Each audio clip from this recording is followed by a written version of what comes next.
Yo, what's up? Motopits TV, no? Hanggang may kakabit tayong panibagong burloloy sa motor natin sa ADB.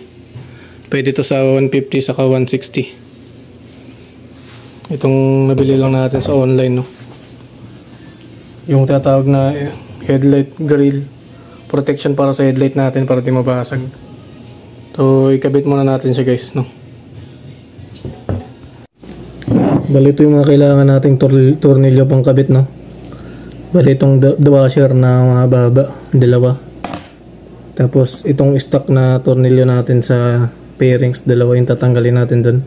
Bali, ito yung sasalpa ko pababa, sa ilalim naman to. Bali, 4 na konektahan lang gagawin natin, no? 4 na tornilyoan lang. Dalawang mahaba na size 8, 8 yan parehas. So, washer na rin para paniguradong di matanggal. Kabit na natin. Pag bibili nyo nga pala tong grill na to is nakakalas pa siya lahat. Bali, ito nakatanggal pa. Kinonekta ko na lang agad to. Tapos niluwagan ko lang siya para mamaya pag ikakabit na natin, sikip-sikip na lang gagawin natin. Ayan.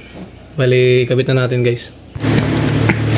Bali, gamitan natin to ng flower type.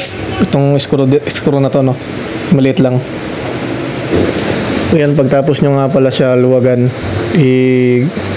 gamit lang kayo na ito palang spacer, no? Bali, itong spacer, nasa tira-tirang tools ko lang siya nakuha, no, yung mga parts.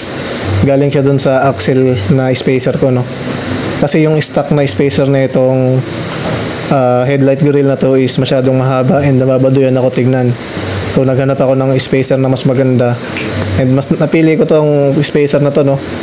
Baka may tira-tira kayong parts dyan, pwede nyo gawing spacer. Mas preferred ko tong plastic kasi hindi kinakalawang, saka hindi pangit tignan, no? Yan, sinisikip-sikipan lang natin. Bali, ganito na agad yung magiging itsura niya dapat dyan, no? Bali, ayan yan. Bali, itong kabilang side, sikipan natin muna bago tayo pumunta sa baba. Bali, ayan. Huwag nyo muna masyadong sikipan. Luwagan nyo ng konti. And, kasi mag-adjust pa tayo dyan, eh. Ang next naman natin is maglagay tayo ng clip dito sa baba ng natin, pairings natin. Bali, stock nga pala yun na butas, no? Ito yung nakikita niyang butas na yan. Wait lang, zoom in natin maigi. Ay, nalaglag pa. Bali, ito yan, guys, oh. Gagamit tayo na itong tornilyo, screw type, and spacer na din, no? Naglagay din ako ng spacer, pero pwede nyo namang hindi lagyan. Naglagay lang ako ng spacer kasi para sure na hindi siya magagasgasan yung pairings natin once na tumatakbo na to kasi nagbabibrate nga siya. Yan, gamit lang tayo ng screw type.